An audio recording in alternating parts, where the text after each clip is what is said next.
الحمدللہ والصلاة والسلام علی رسول اللہ. اعوذ باللہ من الشیطان الرجیم. بسم اللہ الرحمن الرحیم. اتل ما اوحی الیک من الکتاب واقم الصلاة ان الصلاة تنہی عن الفحشاء والمنکر ولذکر اللہ اکبر واللہ یعلم ما تصنعون.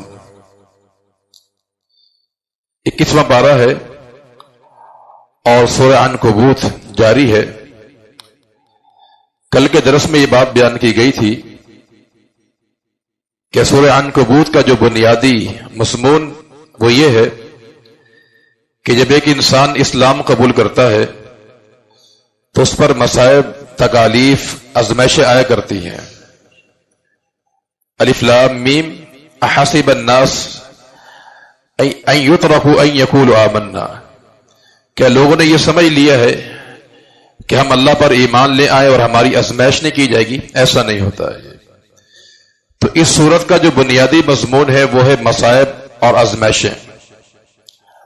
اور یہ آزمائشیں انبیاء پر بھی آئی، جس کی وجہ سے انبیاء علیہ السلام نے اللہ تعالی کی خاطر اپنا وطن بھی چھوڑا، جیسا کہ ابراہیم علیہ السلام کا واقعہ یہاں ذکر کیا گیا ہے، اور اسی طرح لوط علیہ السلام کا واقعہ بھی، اور خود نبی کریم صلی اللہ علیہ وسلم نے بھی دین اسلام کی خاطر اپنا وطن چھوڑ دیا تھا. تو 21 پارے کے آغاز میں اللہ تعالی نے یہ بات ارشاد فرمائی ہے کہ جب انسان پر تکلیف آتی ہے، مصیبت آتی ہے اسلام کے خاطر، تو اس کا مقابلہ کس طرح کیا جائے، باطل کے سامنے کس طرح انسان کھڑا ہو، تو اس میں کس طرح وہ صلاحیت پیدا ہوگی کہ آنے والے مصائب کو، تکالیف کو وہ برداشت کر سکے. تو اس بارے کے آغاز میں اللہ تعالیٰ نے 3 چیزیں بیان فرمائی ہیں. اگر وہ انسان 3 چیزیں اختیار کر لیتا ہے تو زندگی میں آنے والے جتنے بھی مصائب اور تکالیف ہیں انسان ان کو سہ لیتا ہے، برداشت کر لیتا ہے. پہلی چیز بیان کی اتل ما اوحی الیک من الکتاب، کتاب اللہ کی تلاوت، قرآن کی تلاوت، قرآن کے معنی پر غور، تدبر. یہ ایک ایسا عمل ہے کہ جو انسان قرآن پڑھتا ہے تو اس کے اندر وہ صلاحیت پیدا ہو جاتی ہے کہ وہ باطل کا مقابلہ کر سکتا ہے اور آنے والی مصائب پر وہ صبر کر سکتا ہے. تو قرآن کی تلاوت اور اس کے معنی پر غور کرنا. نمبر 2 واقم الصلاۃ، نماز کی اقامت الصلاۃ. یہ بھی عظیم الشان عمل ہے کہ جس کی وجہ سے انسان میں وہ صلاحیت پیدا ہوتی ہے کہ انسان مصائب اور آلام پر صبر کر سکتا ہے، برداشت کر سکتا ہے. نمبر 3 وَلَذِكْرُ اللَّهِ اکبر، اللہ تعالیٰ کا ذکر، اللہ تعالیٰ کو یاد کرنا. ذکر اللہ بھی ایسا عظیم الشان عمل ہے کہ جس کے بدولت انسان میں صبر اور تحمل اور مصائب کو برداشت کرنے کی صلاحیت پیدا ہو جاتی ہے. اور یہ تمام چیزیں مجرب ہیں. یہ قرآن پڑھنے والا شخص، نماز پڑھنے والا اور ذکر اللہ کرنے والا شخص بڑے بڑے مصائب اور تکالیف کو برداشت کر لیتا ہے. تو یہ 3 چیزیں انسان میں صلاحیت پیدا کرتی ہیں.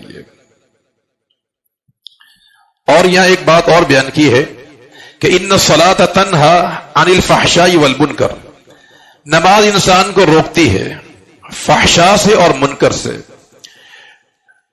فحشاء کا معنی ہوتا ہے ایسے گناہ کہ جس کو دل چاہتا ہے کرنے کو، یعنی ایسے گناہ کہ انسان کا دل چاہے کہ میں یہ گناہ کروں. ایسے گناہوں کو عربی زبان میں فحشاء کہا جاتا ہے.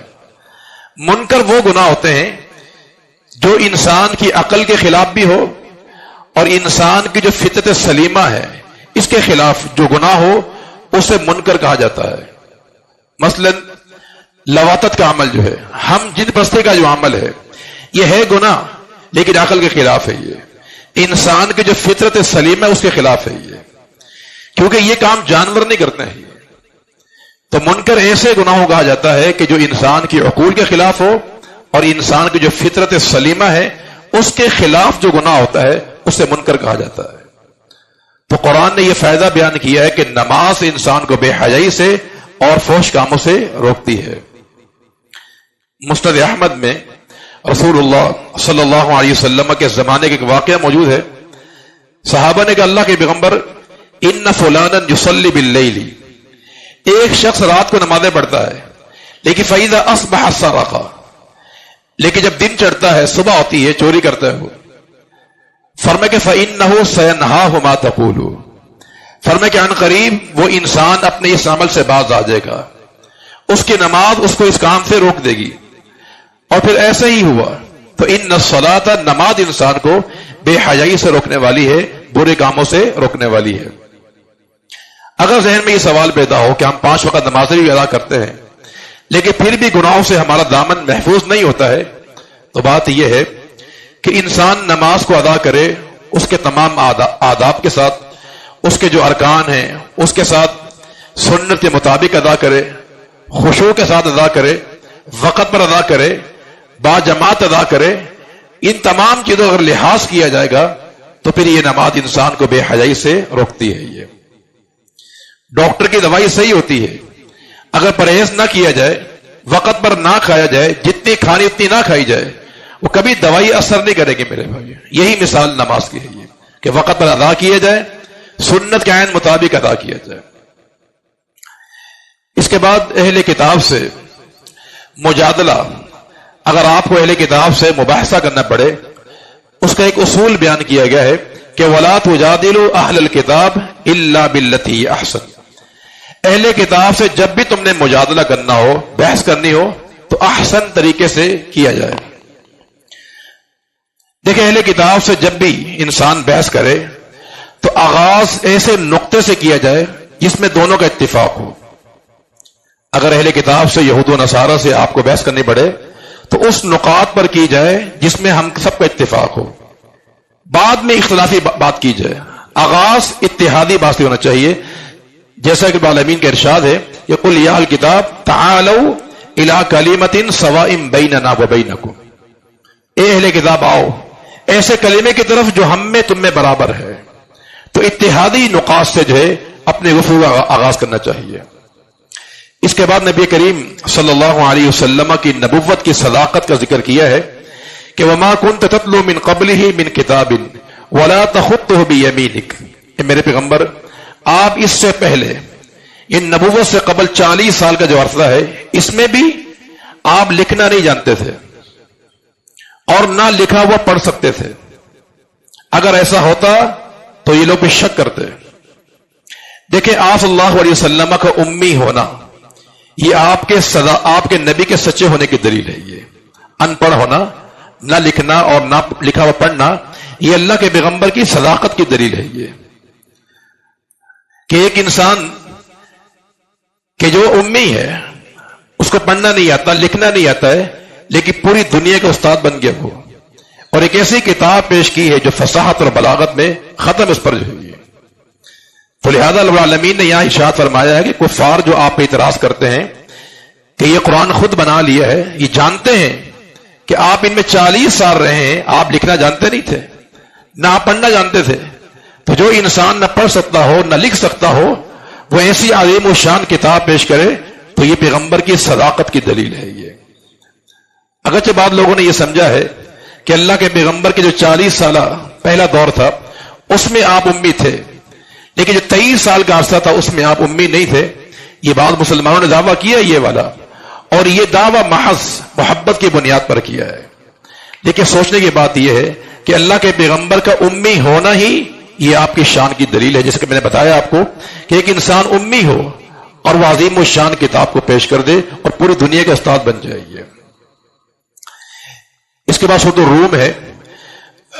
سورۃ الروم کے شروع میں اللہ تعالیٰ نے 2 پیشن گوئیاں بیان فرمائی ہے کہ مدینہ منورہ کے پڑوس میں ملک شام تھا، ملک شام پر ایران نے حملہ کر دیا۔ آتش پرست جو مجوسی تھے انہوں نے ملک شام پر حملہ کیا، اور جو عیسائی تھے اہل کتاب ان کے ہزاروں بندے قتل کر دیے۔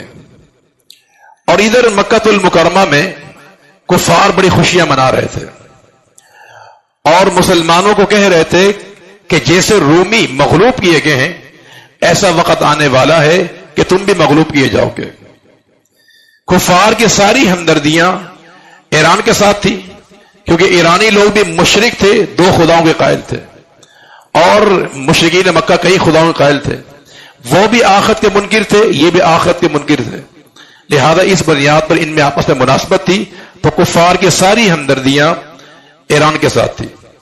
مسلمانوں کی ہمدردیاں روم کے ساتھ تھی، رومی بھی اہل کتاب تھے، مسلمان بھی اہل کتاب تھے، ان کے پاس بھی قرآن تھا، رومی آخرت سے قائل تھے کہ آخرت قائم ہوگی، اور اہل ایمان بھی اس کے قائل ہیں۔ یہ تو مسلمانوں کی ہمدردیاں اہل روم کے ساتھ تھی، تو یہاں رومی مغلوب ہو رہے تھے اور کفار بغلے بجا رہے تھے۔ اللہ رب العالمین نے ارشاد فرمایا کہ الف لام میم غلبت الروم فی ادنى الارض وهم من بعد غلبهم سيغلبون، کہ آج رومی مغلوب ہو چکے ہیں، لیکن آنے والے چند سالوں میں یہ رومی دوبارہ غالب آ جائیں گے۔ حالانکہ ایسے حالات نہیں تھے، لیکن قرآن نے پیشن گوئی کی تھی کہ عنقریب ایسا وقت آئے گا کہ چند سالوں میں دوبارہ یہ رومی غالب آ جائیں گے۔ اس پہ جو کفار بڑے شور کر رہے تھے، کیسے ممکن ہے یہ؟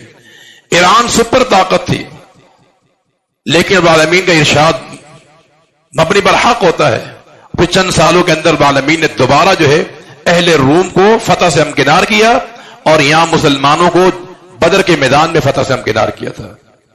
تو یہاں اس پیشن گوئی کا یہاں پر ذکر کیا گیا ہے۔ اس کے بعد رب العالمین کی 6 عجیب الشان نشانیوں کا ذکر کیا گیا ہے کہ اللہ تعالیٰ کی نشانی یہ ہے کہ ان خلقکم من تراب، کہ اس نے انسان کو مٹی سے بنایا ہے۔ یہ نشانی اس طرح ہے کہ مٹی بے جان چیز ہوتی ہے، بے جان چیز سے جاندار چیز بنانا، یہ اللہ رب العالمین کی نشانی ہے میرے بھائیو۔ کیونکہ ایک چیز بے جان ہو، مٹی کیا بے جان چیز ہے، لیکن بے جان چیز سے ایک چلتا پھرتا انسان بنا دیا ہے، اور ایک انسان نہیں، فرمائے کہ ثم اذا انتم بشر تنتشرون، دنیا میں انسان پھیلا ہوا ہے، ہر طرف انسان انسان نظر آتے ہیں۔ تو یہ رب العالمین کی عظیم الشان نشانی ہے یہ۔ اور ایک نشانی یہ بھی ہے کہ اللہ نے انسان کی تسکین کے لیے اس کی بیوی کو پیدا کیا ہے۔ آدم علیہ السلام جنت میں اکیلے تھے، اللہ رب العالمین نے آدم کی تسکین کے لیے جو ہے اما حوا کو پیدا کیا تھا۔ اور ایک نشانی یہ بھی بیان فرمائی ہے کہ اللہ نے میاں بیوی میں مودت پیدا کی ہے اور رحمت پیدا کی ہے۔ مودت کا معنی محبت، رحمت کا معنی اولاد۔ میاں بیوی کے ذریعے آپس میں پیار پیدا ہوتا ہے اور اولاد بھی پیدا ہوتی ہے۔ اللہ نے میاں بیوی کی محبت کو اپنی نشانی قرار دیا ہے۔ یہ نشانی اس بنیاد پر ہے کہ اگر ایک انسان جو ہے شرعی نکاح کرتا ہے ولی کی موجودگی میں، گواہوں کی موجودگی میں، حق مہر کے ساتھ، تو یہ لڑکا لڑکی جو کل تک اجنبی ہوتے ہیں، لیکن جیسے نکاح کے بندھن میں بنتے ہیں تو ایک دوسرے کے لیے جان دینے کو تیار ہو جاتے ہیں۔ یہ کل تک وہ اجنبی ہوتے ہیں آپس میں جو یہ، تو یہ آپس میں یہ محبت جو ہے میاں بیوی کی، یہ اللہ رب العالمین کی نشانی ہے۔ اور یہ حاصل تب ہوگی جب شرعی نکاح کیا جائے گا، لو میرج کیا جائے یا بھاگ کر کیا جائے یا عدالتی نکاح کیا جائے، اس سے وہ محبت پیدا نہیں ہوتی، کیونکہ یہ اللہ کی نشانی نہیں ہے یہ۔ اور یہاں ایک نشانی یہ بیان فرمائی ہے کہ زبانوں کا مختلف ہونا۔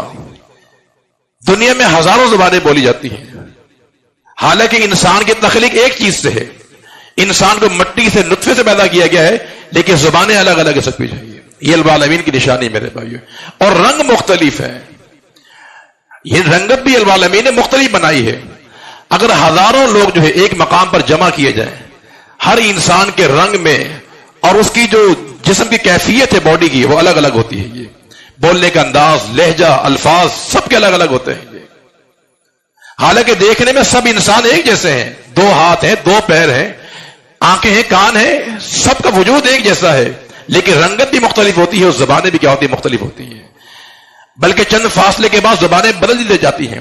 آپ کراچی میں دیکھ لیں، آپ پاکستان میں دیکھ لیں، تو ان مختلف علاقوں میں مختلف زبانیں بولنے والے لوگ پھیلے ہوئے ہیں۔ تو یہ تمام رب العالمین کی قدرت کی نشانیاں ہیں۔ اس کے بعد سورہ لقمان ہے۔ اس سورہ کا نام سورہ لقمان رکھا گیا ہے، اور یہ نام اس لیے رکھا گیا ہے تاکہ لقمان جو ہے اس کی عظمت کو واضح کیا جا سکے۔ آغاز میں قرآن مجید کی صداقت کو بیان کیا ہے، اور قرآن پہ کون کون ایمان لے کر آئے اس کا ذکر کیا گیا ہے۔ اور یہاں خصوصاً لقمان حکیم کا ذکر کیا گیا ہے کہ ہم نے لقمان کو حکمت دی تھی۔ وَلَقَدْ آتَيْنَا لُقْمَانَ الْحِكْمَةَ أَنِ اشْكُرْ لِلَّهِ۔ یہ لقمان کون تھے؟ اس کے بارے میں مفسرین کا اس پہ اتفاق ہے کہ کان رجلا صالحا حکیما ولم یکن نبیا، یہ نبی نہیں تھے، ایک دنا، ایک عقل مند انسان تھے. یہ یہاں ان کی وصیتوں کا ذکر کیا گیا ہے جو انہوں نے اپنے بیٹے سے وصیت کی تھی کہ یا بنی لا تشرک باللہ، اے میرے پیارے بیٹے شرک نہیں کرنا ہے. لقمان حکیم کا واقعہ اس لیے بیان کیا گیا ہے کہ حجاز کی سرزمین میں لوگ لقمان کو دنا سمجھتے تھے کہ لقمان جو ہے بڑا دنا عقل مند آدمی ہے، اور اس کا بڑا چرچا مشہور تھا حجاز کے اندر، عرب کے اندر جو ہے. اللہ نے یہ بات بیان ارشاد فرمائی ہے کہ صرف انبیاء علیہ الصلوۃ والسلام ہی توحید کی دعوت نہیں دیتے، بلکہ جو بھی دنیا کا دنا انسان آیا ہے وہ بھی توحید کی دعوت دیتا رہا ہے. تو لہذا العالمین نے حکیم کا قول پیش کر کے سمجھایا یہ ہے عقلی طور پر کہ دنیا میں پیدا ہونے والا ہر دنا انسان، عقل مند انسان بھی توحید پرست تھا. تو یا بنی لا تشرک باللہ. اور یہاں یہ بات بھی معلوم ہوتی ہے لقمان کے قول سے کہ انسان کو مخاطب کو محبت سے دعوت دینی چاہیے. یا بنی، اے میرے پیارے بیٹے.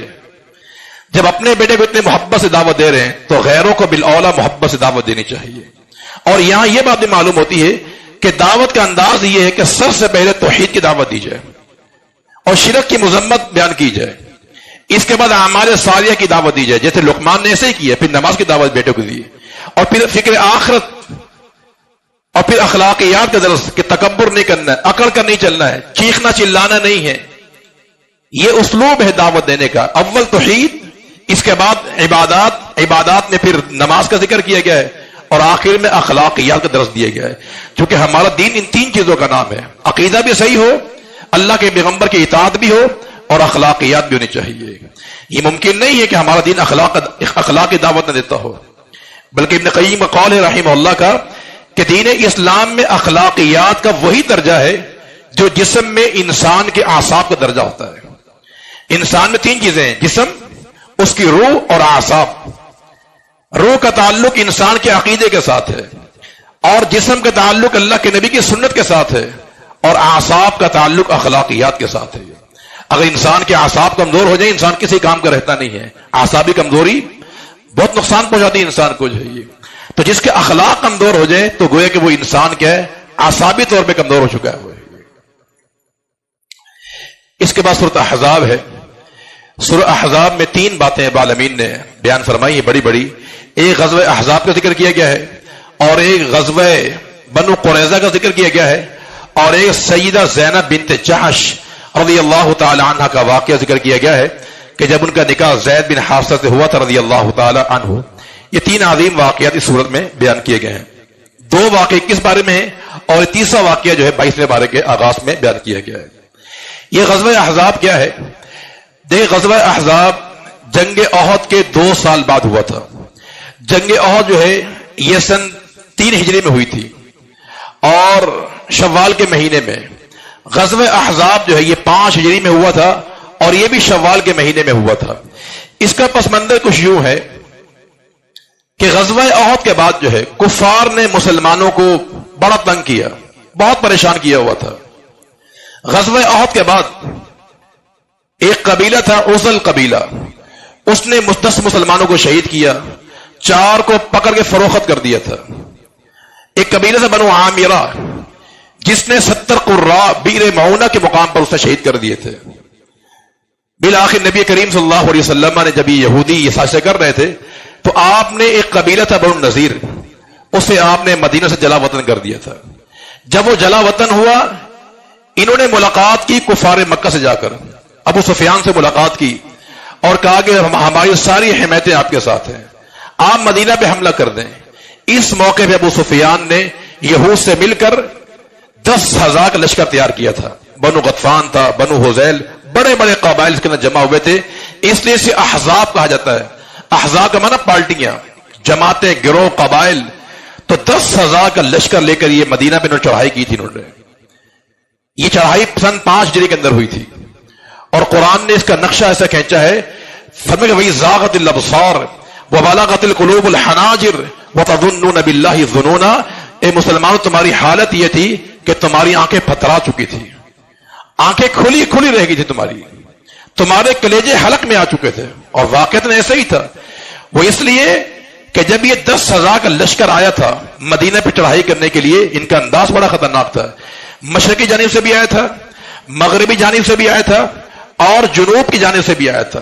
3 اطراف سے انہوں نے مدینہ کو گھیرا ہوا تھا. یہ یقینی بات ہے، ان کی تعداد 10,000 تھی، مسلمانوں کی تعداد 3,000 تھی. اور پھر حالات یہ ہو تو اس موقع پہ اللہ کے پیغمبر بڑے پریشان تھے، صحابہ کرام بھی بڑے پریشان تھے.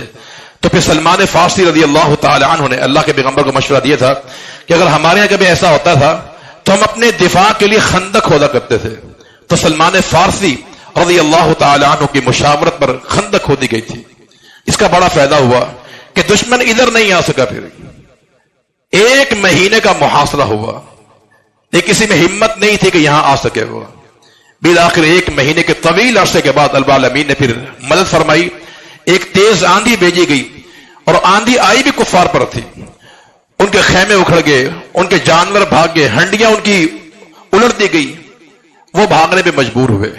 اس موقع پہ اللہ کے نبی نے فرمایا تھا نصرت بالرعب اے نصرت بالصبا، فرمایا کہ میری مدد کی گئی ہے مشرقی ہوا کے ساتھ، اور عادی فرمایا کہ قوم عاد کو ہلاک کیا گیا دبور کے ساتھ جو مغربی ہوا ہوتی ہے. تو ایسے ہی کفار مکہ کو العالمین نے اس موقع پر تباہ برباد کیا تھا. تو 10,000 کا لشکر شکست کھا گیا اور وہاں سے بھاگنے پہ مجبور ہوا. یہ العالمین نے اس موقع پر مدد فرمائی تھی. یہ غزوہ احزاب کا میں نے کچھ پس منظر آپ کو بیان کیا ہے. دوسرا غزوہ قریظہ تھا، اس کا ذکر بھی یہاں کیا گیا ہے.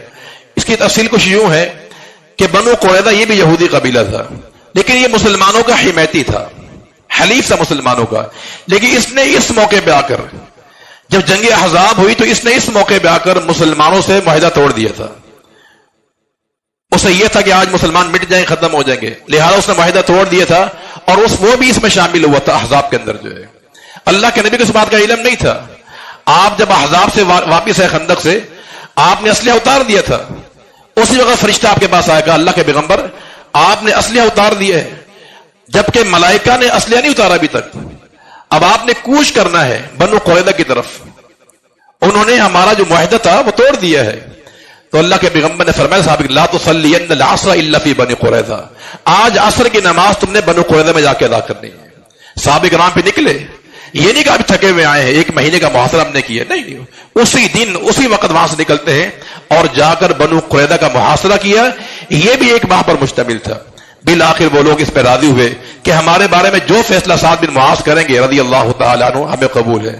تو سعد بن معاذ نے وہ فیصلہ کیا تھا جو عرش پر پروردگار نے فیصلہ کیا تھا کہ ان کے نوجوان قتل کر دیے جائے اور ان کے بچوں کو، عورتوں کو لوڈی بنا لیا جائے، غلام بنا لیا جائے. اور یہاں العالمین نے ایک مسئلہ یہ بھی بیان کیا ہے، زمانہ جاہلیت کی کچھ رسومات کا بھی یہاں رد کیا گیا ہے کہ زمانہ جاہلیت میں جو متبنہ ہوتا تھا، منہ بولا بیٹا، اسے لوگ حقیقی سمجھا کرتے تھے، اور اس کی جو بیوی ہوتی تھی اسے سگی بہو سمجھا کرتے، اس سے نکاح کرنے کو حرام سمجھتے تھے. یہاں اس کی اصلاح کی گئی ہے کہ میرے پیغمبر آپ ان کو بتا دیجئے کہ اصل بیٹا وہ ہوتا ہے جو سلبی ہوتا ہے. یہ جو متبنہ ہوتا ہے، لے کے پالا جاتا ہے، لے پالک جو ہوتا ہے، یہ حقیقی بیٹا نہیں ہوتا ہے، اس میں میراث جاری نہیں ہوتی ہے. اور جو متبنہ ہوتا ہے، لے پالک بیٹا، اس کی بیوی سے نکاح کرنا بھی جائز ہے. اور یہ تمام رسومات کی تردید کی گئی اور اس کے لیے اللہ کے پیغمبر کا انتخاب کیا گیا تھا کہ آپ نے سب سے پہلے جو ہے متبنہ لے پالک بیٹے کی بیوی سے آپ نے نکاح کیا تھا، یہ تاکہ وہ جو رسم ہے جاہلیت اس کا خاتمہ کیا جا سکے. اور آخر میں یہ بات ارشاد فرمائی ہے کہ النبی اولا بالمؤمنین من انفسہم وازواجہ امہاتہم. فرمایا کہ پیغمبر کے دو چیزیں ہیں. فرمایا کہ نبی جو ہے مومنوں کو ان کی جان سے زیادہ عزیز ہونا چاہیے. النبی اولا بالمؤمنین من انفسہم، نبی صلی اللہ علیہ وسلم اہل ایمان کو زیادہ عزیز ہو اپنی جان سے، اپنی جان قربان کر دے. پیغمبر کی ذات پر کوئی حرج نہیں آنا چاہیے. تبھی امیر عمر کو آپ نے فرمایا تھا عمر اگر تو مجھ پر جان سے زیادہ ایمان نہیں لے کر آئے گا، عزیز نہیں جانے گا، تیرا ایمان مکمل نہیں ہوا. ایمان تب مکمل ہوگا کہ اپنی جان سے زیادہ مجھے عزیز سمجھو. تو یہ اللہ کے پیغمبر کی ہم پر پیغمبر کا حق بنتا ہے کہ ہم آپ صلی اللہ علیہ وسلم کو اپنی جان سے زیادہ عزیز سمجھیں.